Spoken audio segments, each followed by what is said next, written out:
नमस्कार साथियों, आप सभी का स्वागत है। आज इस क्लास में हम समाजशास्त्र की उत्पत्ति एवं विकास के बारे में चर्चा करेंगे। समाजशास्त्र का विकास है वो कई चरणों से होकर गुजरा है। अगर हम इसकी औपचारिक शुरुआत की बात करें तो औपचारिक शुरुआत है वो 1838 में हुई थी, जब ऑगस्ट काम्टे ने पहली बार अपनी पुस्तक पॉजिटिव फिलोसफी में इस शब्द का प्रयोग किया था फ्रांस के अंदर। तब से इसकी एक नवीन विषय के रूप में नींव पड़ी, लेकिन इससे पहले भी सामाजिक चिंतन होता रहा है। इसको हम कई चरणों में विभाजित करते हैं। अगर हम इसके विकास के बारे में सोचें तो एक कथन है जो इसके विकास के बारे में बहुत कुछ स्पष्ट करता है। वो कथन है रॉबर्ट बीरस्टीड का, जो इन्होंने अपनी पुस्तक द सोशल ऑर्डर में दिया था। इसमें बीरस्टीड क्या कहते हैं? वो कहते हैं कि एक विषय के रूप में समाजशास्त्र का इतिहास नवीन है। समाजशास्त्र का इतिहास क्या है? नया है। इतिहास यानी लिखित रूप में समाजशास्त्र कब आया? तो हमें पता है कि 1838 में आया था।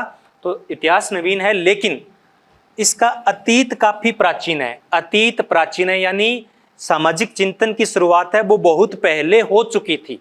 अगर हम इसके विकास की बात करें तो बोटोमोर ने कुल 4 चरणों में इसके विकास को समझाने का प्रयास किया है। ये 4 चरण कौन से हैं? नंबर 1 है प्रथम चरण। इस प्रथम चरण में 2 सामाजिक विचारकों को शामिल करते हैं। नंबर 1 प्लेटो, नंबर 2 अरस्तु। तो प्लेटो को प्रथम सामाजिक विचारक माना जाता है, जिन्होंने अपनी पुस्तक द रिपब्लिक में नगरीय समुदायों के विभिन्न पक्षों का व्यवस्थित एवं क्रमबद्ध अध्ययन किया है। उसके बाद में प्लेटो के शिष्य अरस्तु ने एक कथन कहा था, जो काफी बार परीक्षाओं में पूछा जा चुका है, कि मनुष्य एक सामाजिक प्राणी है। यानी मनुष्य प्राणी है, लेकिन किस प्रकार का प्राणी है? सामाजिक प्राणी है। और ऐसा माना जाता है कि सामाजिक विचारकों में वो पहला कथन है जिससे हम समाजशास्त्र की शुरुआत को मान सकते हैं। ये शुरुआती कथन था समाजशास्त्र की विकास यात्रा का। तो इन्होंने अपनी पुस्तक एथिक्स एंड पॉलिटिक्स में राज्य, कानून, समाज आदि विषयों का अध्ययन किया है।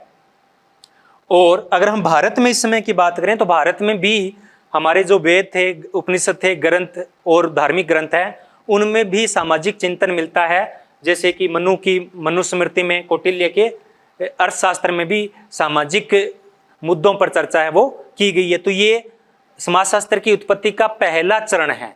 तो इसमें 2 विचारक हैं, ये दोनों महत्वपूर्ण हैं। अगर हम इसके दूसरे कथन की बात करें तो दूसरा चरण की बात करें तो दूसरा चरण है वो 6ठी शताब्दी से लेकर 14वीं शताब्दी के बीच में माना जाता है। इसमें क्या है कि धीरे धीरे, जैसे कि अगस्ट काम्टे ने बताया कि पहला जो चरण होता है सामाजिक विकास का, वो क्या होता है? धार्मिक होता है। क्या होता है? धार्मिक होता है। प्रत्येक घटना को धर्म की नजरिए से देखा जाता है। लेकिन इस चरण में क्या हुआ? 6ठी शताब्दी के बाद में कुछ धर्म के स्थान पे तर्क का प्रयोग होने लगा था। किसका प्रयोग होने लगा था? तर्क का प्रयोग होने लगा था। तो इसमें भी 2 प्रमुख विचारक हैं, एक थॉमस एक्विनोस और दूसरे दांते। ये 2 प्रमुख सामाजिक विचारक हैं जिन्होंने इस काल के अंदर सामाजिक विचारों पर बहुत कुछ स्पष्टता के साथ लिखा है। धर्म के स्थान पे तर्क का प्रयोग किया है और घटनाओं को तार्किक आधार पर समझने का प्रयास इन्होंने किया है। प्राकृतिक विज्ञान की जो विधियां हैं, प्राकृतिक विज्ञान के अध्ययन की जो पद्धतियां हैं, उनको सामाजिक क्षेत्र में लागू करने की बात है वो इन्होंने की है। तो ये प्रथम 2 चरण हो गए। अगर तीसरे चरण की बात करें तो तीसरा चरण सबसे महत्वपूर्ण है पूरी दुनिया के लिए, सभी प्रकार के विज्ञानों के लिए। तो समाजशास्त्र भी इसे अछूता नहीं है। यह दौर है, इसे हम पुनर्जागरण काल के नाम से जानते हैं। किस नाम से जानते हैं? पुनर्जागरण काल, यानी पुनः जागना। पहले लोग सोए हुए थे, किस रूप में? वो तर्क नहीं करते थे, जैसे कि धार्मिक गुरुओं ने कह दिया वैसे ही वो करते थे। नींद में चलने के समान समाज था। लेकिन पुनर्जागरण काल में धीरे धीरे वैज्ञानिक क्रांति का विकास हुआ, वाणिज्य क्रांति का विकास हुआ, तर्क को और अधिक सार्थकता के साथ प्रदर्शित किया गया। तो इसमें 2 क्रांति को शामिल करते हैं, एक वैज्ञानिक क्रांति और दूसरा वाणिज्य क्रांति। इन दोनों ने जो परंपरागत सिद्धांत थे उनको तहस नहस कर दिया और उनके स्थान पे नवीन वैज्ञानिक सिद्धांतों को लागू किया। इस चरण में रूसो, होब्स और लोक का सामाजिक संविदा का सिद्धांत है वो सबसे महत्वपूर्ण होता है। ये रूसो ने पुस्तक लिखी थी द सोशल कॉन्ट्रैक्ट 1762 में, और ये तीनों को संयुक्त रूप से सामाजिक संविदा के सिद्धांत का प्रतिपादक माना जाता है। इनके अलावा सर थॉमस मूर का नाम भी आता है, जिन्होंने अपनी पुस्तक यूटोपिया में उस समय की इंग्लैंड की सामाजिक परिस्थितियों के बारे में चर्चा की है, सामाजिक समस्याओं के बारे में चर्चा की है। मोंटेस्क्यू ने अपनी पुस्तक द स्पिरिट ऑफ लॉज में 1748 में समाज पर पर्यावरण के द्वारा जो प्रभाव पड़ते हैं उन प्रभावों को अध्ययन किया है। मोंटेस्क्यू ने भौगोलिक पर्यावरण के प्रभावों का अध्ययन है वो इन्होंने किया है। इसी प्रकार से एडम स्मिथ है, इन्होंने आर्थिक विचारों को प्रस्तुत किया।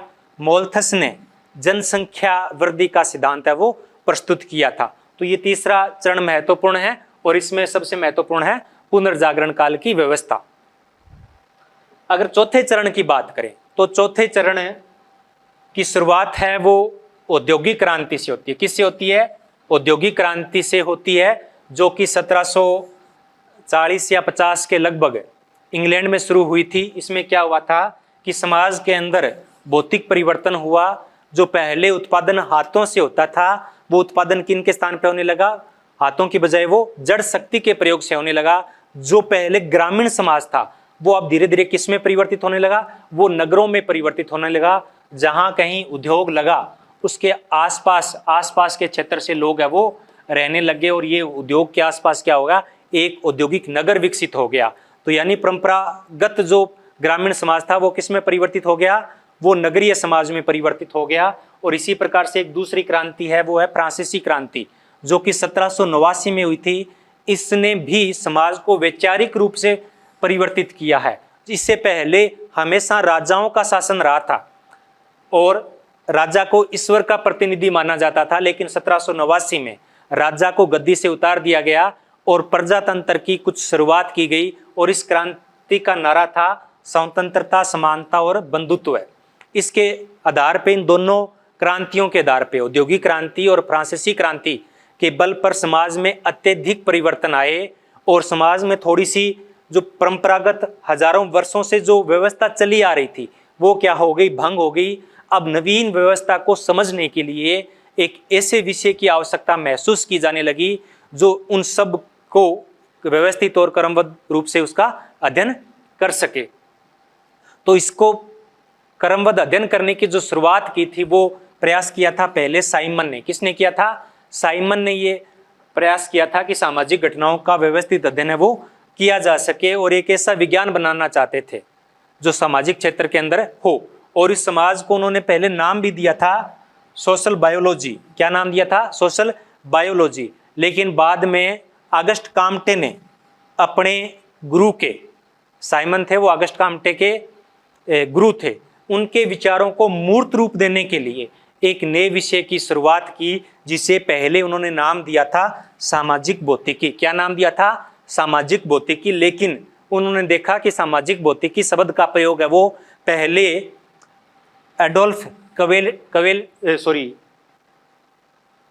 उन्होंने देखा कि सामाजिक भौतिकी शब्द का प्रयोग सर्वप्रथम एडोल्फ क्वेटेलेट कर चुके हैं। तो उन्होंने बाद में सामाजिक भौतिकी के स्थान पे 1838 में समाजशास्त्र शब्द का प्रयोग किया, सोशियोलॉजी शब्द का प्रयोग किया, और यहीं से समाजशास्त्र की शुरुआत हो गई। तो ये समाजशास्त्र की विकास यात्रा के कुल 4 चरण हैं। अब हम बात करते हैं कि समाजशास्त्र का औपचारिक रूप से विकास किस प्रकार से हुआ, यानी एक नए विषय में उभरने के बाद में विश्व के अंदर इसका विकास किस प्रकार से हुआ। तो सर्वप्रथम फ्रांस में हुआ था ऑगस्ट काम्टे द्वारा। उसके बाद में 1843 में इंग्लैंड के अंदर जॉन स्टुअर्ट मिल ने समाजशास्त्र का परिचय करवाया, और 1883 में अमेरिका के अंदर लेस्टर वार्ड ने समाजशास्त्र विषय पर पुस्तक लिखी। अगर हम समाजशास्त्र विषय की पहली पुस्तक की बात करें तो समाजशास्त्र पर पहली पुस्तक लिखी गई थी हर्बर्ट स्पेंसर द्वारा। उस पुस्तक का नाम है द प्रिंसिपल ऑफ सोशियोलॉजी, जो कि 1877 में आई थी। अगर हम इसके विश्वविद्यालयों में शुरुआत की बात करें तो सर्वप्रथम अमेरिका के येल विश्वविद्यालय में 1876 के अंदर एक स्वतंत्र विषय के रूप में अध्ययन प्रारंभ हुआ था समाजशास्त्र का, और अध्ययन प्रारंभ करवाने वाले थे समनर। किसके नेतृत्व में हुआ था? समनर के नेतृत्व में हुआ था। उसके बाद में 1892 में अमेरिका के ही शिकागो विश्वविद्यालय में समोल ने समाजशास्त्र का अध्यापन प्रारंभ करवाया। 1895 में अमेरिकन जर्नल ऑफ सोशियोलॉजी का प्रकाशन प्रारंभ हुआ, ये समाजशास्त्र का पहला प्रकाशन था। और 1905 में अमेरिकन सोशियोलॉजिकल सोसाइटी का गठन किया गया।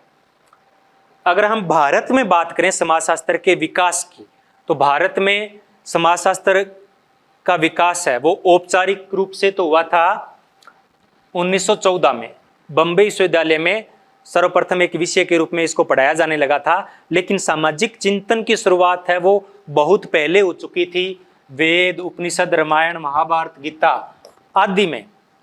और उसके बाद में कौटिल्य के अर्थशास्त्र में और शुक्राचार्य के नीति शास्त्र में और मनु के मनुस्मृति में भी सामाजिक विषयों पर चिंतन किया गया है, उनका व्यवस्थित अध्ययन किया गया है। तो औपचारिक शुरुआत है वो 1914 में बम्बई विश्वविद्यालय में हुआ था। और 1919 में पैट्रिक गिड्स के नेतृत्व में एक पृथक विभाग बनाया गया, समाजशास्त्र विभाग। और उस विभाग के 1924 में जीएस गुरिये को अध्यक्ष बनाया गया था। तो जीएस गुरिये किसी विश्वविद्यालय में समाजशास्त्र के विभाग का अध्यक्ष बनने वाले प्रथम व्यक्ति थे, इसलिए कई बार इनको भारत में समाजशास्त्र के जनक के तौर पर जानते हैं। 1914 के बाद में 1917 में कलकत्ता विश्वविद्यालय में इनका अध्यापन प्रारंभ हुआ, और 1921 में लखनऊ विश्वविद्यालय में समाजशास्त्र का अध्यापन प्रारंभ हुआ। तो ये भारत में समाजशास्त्र विषय की शुरुआत हुई थी, और आज भारत के लगभग सभी विश्वविद्यालयों में समाजशास्त्र का पृथक विभाग है, और सभी महाविद्यालयों में समाजशास्त्र पढ़ाया जाता है।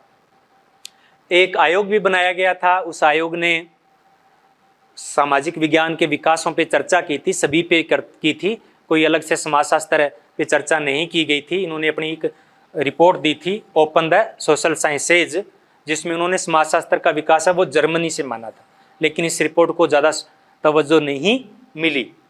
तो ये आज की हमारी क्लास थी समाजशास्त्र का उद्भव या विकास। अगर ये क्लास आपको पसंद आई हो तो प्लीज़ लाइक कीजिए, अगर कमेंट्स कर सकते हो या कुछ कमियां रह गई है, किस प्रकार की क्लासें चाहते हो तो आप कमेंट्स कर सकते हो।